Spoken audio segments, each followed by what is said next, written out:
Good day everyone, it's me again, Dr. Gaile Robredo-Vitas. Today's video is going to be solely on exfoliation. I am an advocate of exfoliation because when done correctly, using the right products on the right skin type and indication, it can produce amazing results. So, let's dive right in. Kung ako yung tatanungin nyo, exfoliation is something that you need to do regularly. Why is that? What is exfoliation and why do we need to do it? While regular cleansing removes all the dirt, the sebum, the oil na naipon during the day, exfoliation naman removes all the dead skin cells that have piled up over time. The good thing about exfoliation is that no matter what skin type you have, kung dry ka man, normal, combination, or sensitive skin, it can be part of your skincare regimen that will help you get that healthy, glowing skin that you've always wanted. This is especially beneficial because as we get older, yung tinatawag natin na skin turnover or yung pagpalit ng balat, bumabagal siya and it becomes less efficient. Another good thing about exfoliation is that in the process of removing all the dead skin cells, it also encourages formation of new ones. Exfoliation also allows whatever anti-aging creams or serums na nilalagay natin sa mukha natin to penetrate more deeply, hence they are more effective. Ultimately, with exfoliation, it leaves our skin smoother, with a brighter and more even complexion.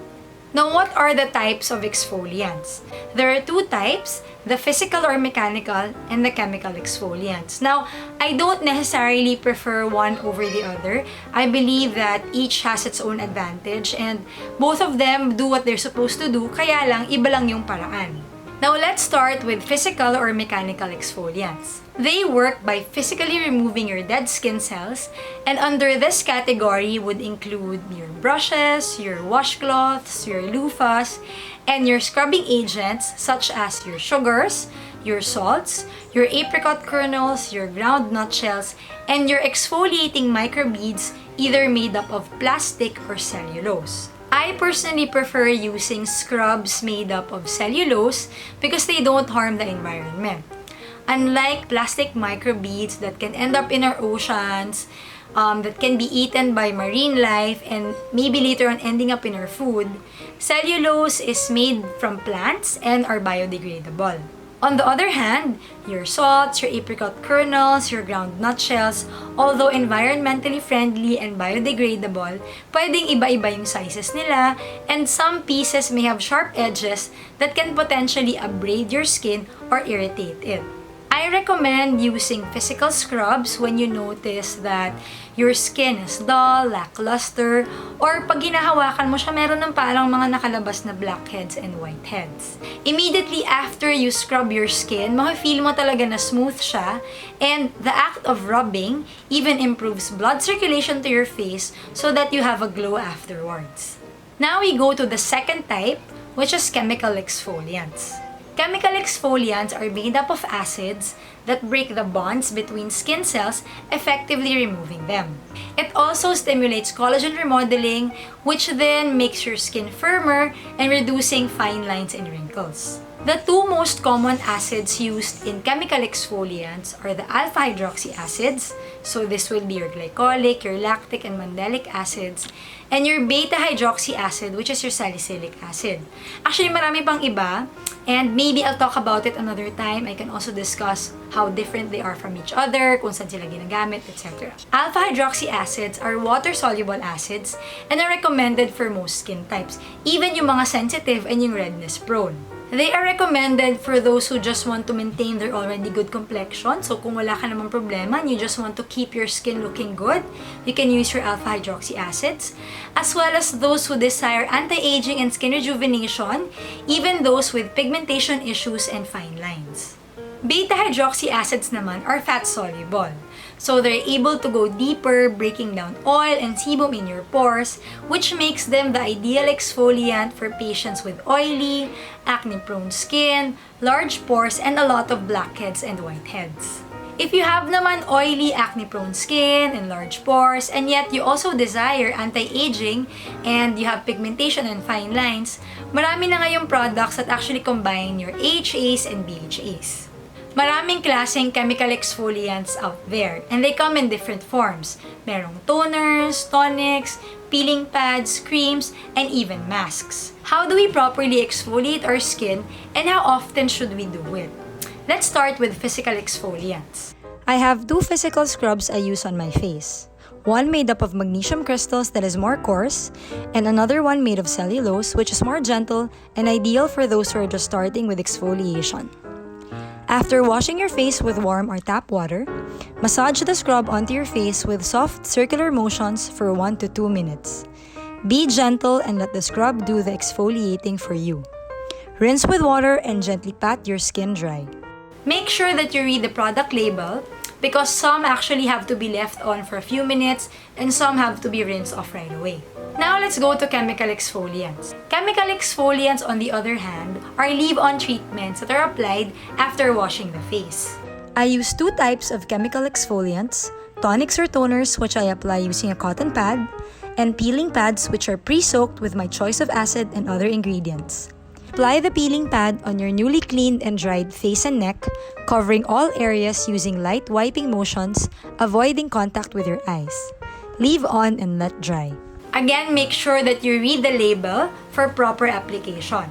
Once your chemical exfoliant has dried, it's now time to apply your favorite moisturizer or anti-aging cream, taking advantage of the benefit of increased absorption and penetration of the product. If you choose to apply it in the morning, make sure lang na maglagay ka ng sunscreen afterwards because chemical exfoliants, particularly your AHAs, make your skin a little more sensitive to the sun. How often should you be exfoliating? When introducing exfoliation into your routine, I normally recommend that you start with 1 to 2 times a week application and then gradually build up. There's no exact number talaga as to how many times mo kailangan gawin ito. You have to listen to your skin. And it will all depend on your skin type, the type of product that you choose, and even the environment that you're in. For example, ako, if I have work trips in cold countries, the exfoliants I bring are usually the low concentration ones that come in toner type or tonic type to avoid risking redness or irritation. Products containing lower concentration can actually be used every day, while those with higher concentrations should be used sparingly. So now, here are some tips and what you should avoid para naman maganda yung exfoliation experience natin. Number 1, of course, is to choose the right product. So exfoliation can be a very, very good experience as long as you choose the right product for your skin type that will address your skin needs and concerns. Second, you have to know how to apply them because no matter how safe or mild they claim to be, remember these are acids and acids always have the potential of causing burns, redness, swelling, and even irritation. Third tip is do not over-exfoliate. You know, ako, especially with physical scrubs, minsan medyo nai-excite ako masyado and parang nasasobrahan ko yung pag-scrub. But as they say, too much of a good thing can be harmful, and exfoliating too often and too hard can actually lead to dry, red, and irritated skin. Fourth tip is for those who have existing inflammatory skin conditions gaya ng cystic acne or rosacea or dun sa mga tao na talagang sensitive yung skin. I recommend that before you try anything else, huwag na tayo mag-trial and error or mag-experiment because these can actually exacerbate or make your skin condition worse.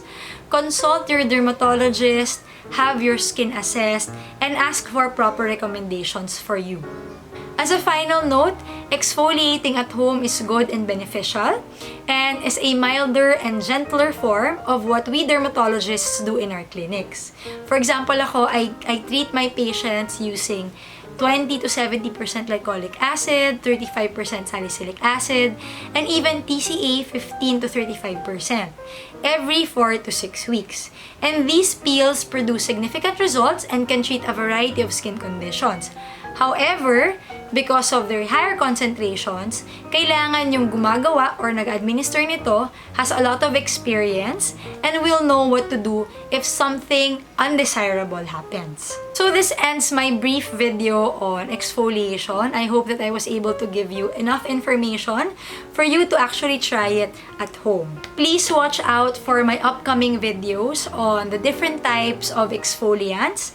Plus, I'm also working on one specifically about body scrubs and body exfoliation with a bonus of how to make homemade body scrubs. Thank you again for listening. If you like my video, please don't forget to hit the like and the subscribe button. I will see you again soon. Bye!